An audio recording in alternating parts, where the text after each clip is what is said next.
I had catastrophic diarrhea this morning. And I just found out that not everybody does. Here's how I found out. We moved. My wife and I moved to a new place. In the new place, the living room couch is closer to that bathroom than it was in the old place. So the second day we're there, I go in there, I do my thing. When I walk out, my wife is no longer sitting on the couch. She's now standing, holding car keys. And she goes, "Do you need to go to the hospital?" And I go, "For what?" She goes, "For what just happened in there." And I go, "What just happened in there?" She goes, "Is that normal for you?" And I was like, "I don't even remember what happened, so I guess so."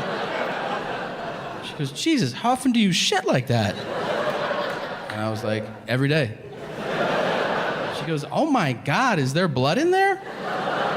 There could be, I don't know. I just go, "Whap," and I hit flush. She goes, "You don't look at it?" And I go, "Where am I supposed to look? It's everywhere. You want me to look at each individual piece?" No, I paint the bowl and then I wash it away.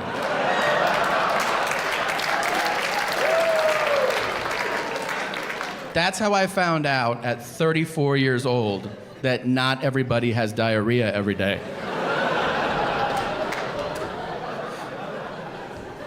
I feel like, wives have to get in one last jab, too. Because, first of all, this wasn't even an argument. This was a conversation, and she won the conversation, okay? She did. I feel horrible about my digestive system. You win. It's settled. I'm sulking on the couch. She's going to leave this day, right? And she stops at the door. She's leaving the house, and she goes, "You know you're probably going to die." And I was like, "Cool, babe, have a good day. I'll see you when you go home." Not a big deal, though. I don't know what the fuck people make a big deal out of weed, You see it change. I mean, states have it legalized. I don't know why the perception I find from other people about California, they think we're like the wild fucking West. Like, people, they're like, "Oh, you live in LA, you guys just smoke joints and tell the cops to suck your dick, right?" And I'm like, "Yeah, that's exactly right, yeah. You should do that too when you come out." LAPD's super into that. But take your joint, flick it out, and be like, "Suck my dick, man." They'll laugh and high five you. It's funny.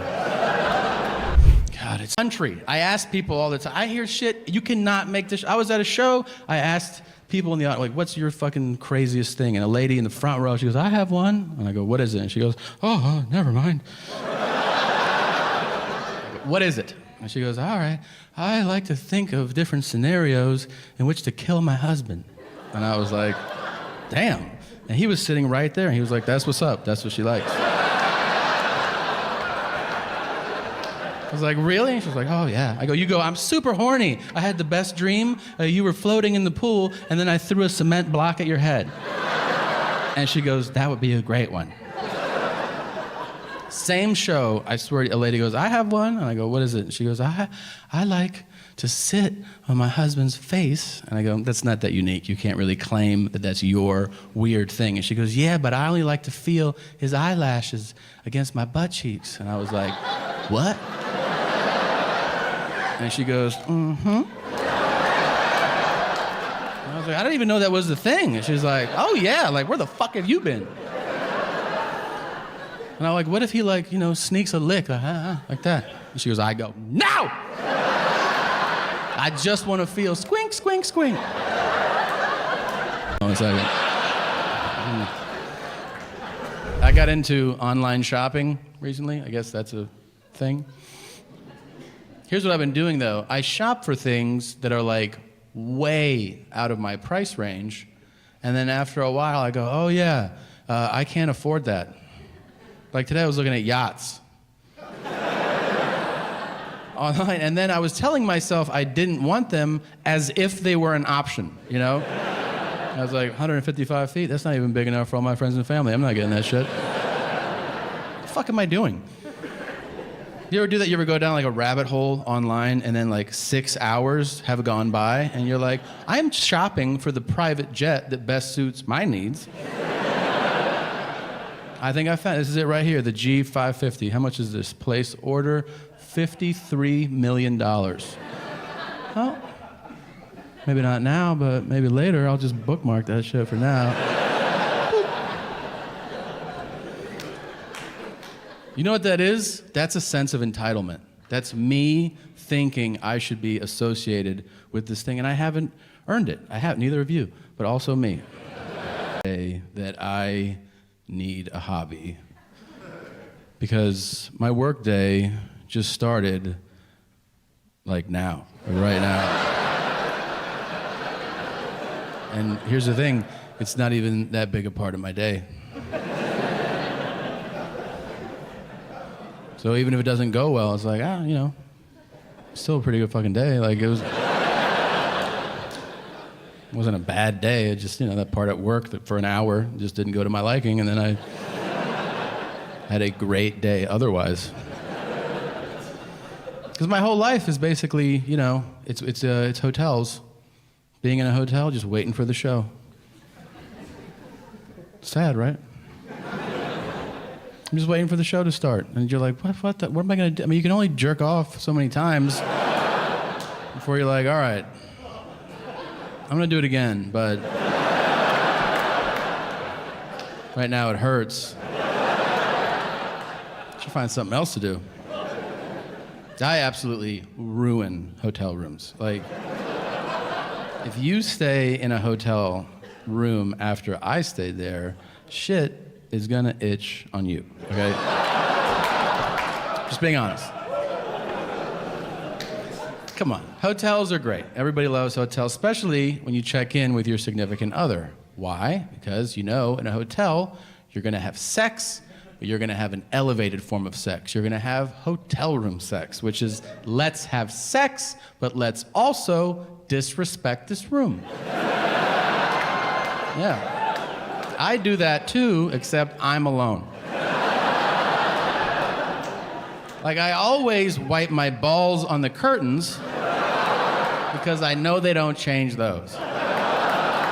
Think about that the next time you want some sunlight.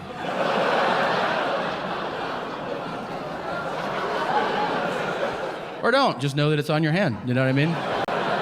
You know the best part about being married is you get to stop pretending.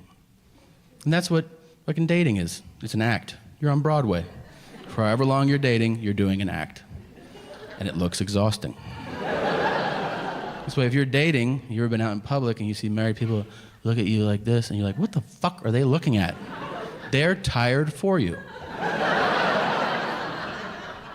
It's an act, and it's exhausting. You see it all. Dating is a guy going, just so you know, I'm this guy. And the girl's like, well, just so you know, I am this girl. And then you get married and you're like, so can we knock this shit off? And she goes, I hope so, because I got to fart pretty bad. I've actually had to fart for like 4 years. Let that fart out. Sexually liberating to get married. It is. It really is, especially for men, because here's what happens. When you start dating somebody, you know your first thing is like, all right, you see the girl and you're like, I want to get in there. That would be, or however you phrase it in your head. All right. Right? And then you go on a few dates, and as you get closer to the act, the magical act happening, a lot of times a woman will ask a guy, she'll be like, oh, so like, what are you into? What do you like? And this is when a man's brain goes, don't scare her. You could fuck this up for us. So we lie to you, and we're like, oh, I like to hold hands, and I like if you go on my neck, that's cool. Then you get married, and you're like, I want you to yank on my ball bag like you're stuck at sea, and this is the only motor that's gonna take you home.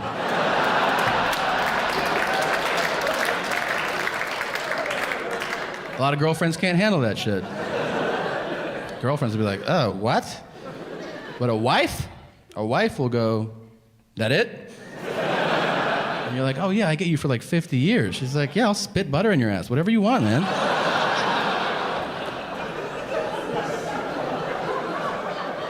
Or whatever, margarine, I don't know, whatever you're into is fine. olive oil. You find the longer you're with somebody, you're like, everybody has something. Everybody has something weird and kinky and different. Everybody, and you suppress it and you go like, oh my God, if anybody knew, oh my God, I would fucking die if somebody knew. Everybody has something. And you're like, no, not everybody. What about Jim? He wears a blazer. Jim too. Jim likes to be hit in the nuts with a wrench, okay? Jim's out of his fucking mind. I tour the country wherever they film the first 48 on A&E. Oh, if you're not familiar with the show, here's what it is. Camera crews follow real homicide detectives for the first 48 hours after a murder. And the reason that that time distinction is so important is that after 48 hours, they give up on that murder. They're like, that's some old shit. What do you want to do today? You're like, how about you keep trying to solve that murder, man? That shit happened on Monday. It's Wednesday. We're not going to solve that shit. Really. There are so many amazing moments on that show. So many. A lot of the episodes take a similar path. I'm blown away, first of all, at how many times there's a witness to a murder. It's crazy. I always thought murders happen in dark alleys. Nobody saw shit. No. Every other episode, they're like, you see that shit? And the guy's like, I saw that shit, yeah. Where? Right fucking here. Really, I was standing here, and then he killed that dude there. Like, what'd he look like? He was like 5'2" to 6'8", something like that. And they're like, that's the fucking description you're gonna give us? Uh-huh. Anything else about him? Yeah, he had ears too. Thanks, man. No problem. They still will sketch that shit out. And they show it to people. Do you know this guy? And everyone's like, nah. But then one guy will be like, yeah! That's Cricket right there! You're like, oh shit. You know him? I've been knowing Cricket 27 years! What's his real name? Man, that's just Cricket. I don't even know. Stop being white and weird. That's a perfect fucking impression, and you know exactly who that was, okay? Yeah, it's a black guy, and he's wearing a wife beater, and he's got on a dirty hat, and he's got a cigarette hanging out of his mouth. And he looks like he's about 33, but you find out he's 76 years old. And he speaks super aggressively to the cops. I've been out here for a minute! And they're like, all right, Jesus Christ. When was the last time you saw him? He came through with jellyfish last week. They were looking for some smoke. And they're like, all right, Jesus Christ. They always cut to the whitest detective from that guy, too. They cut from that guy to the guy who's like, I don't think he's going to help us out. We're going to have to find Cricket on our own. That show has the best moment in television. It's the most dramatic thing you could ever see, because it's real life, and that is the interrogation. The interrogation is amazing, because here's the thing about drama. If you want to have a great, dramatic moment, raise the stakes.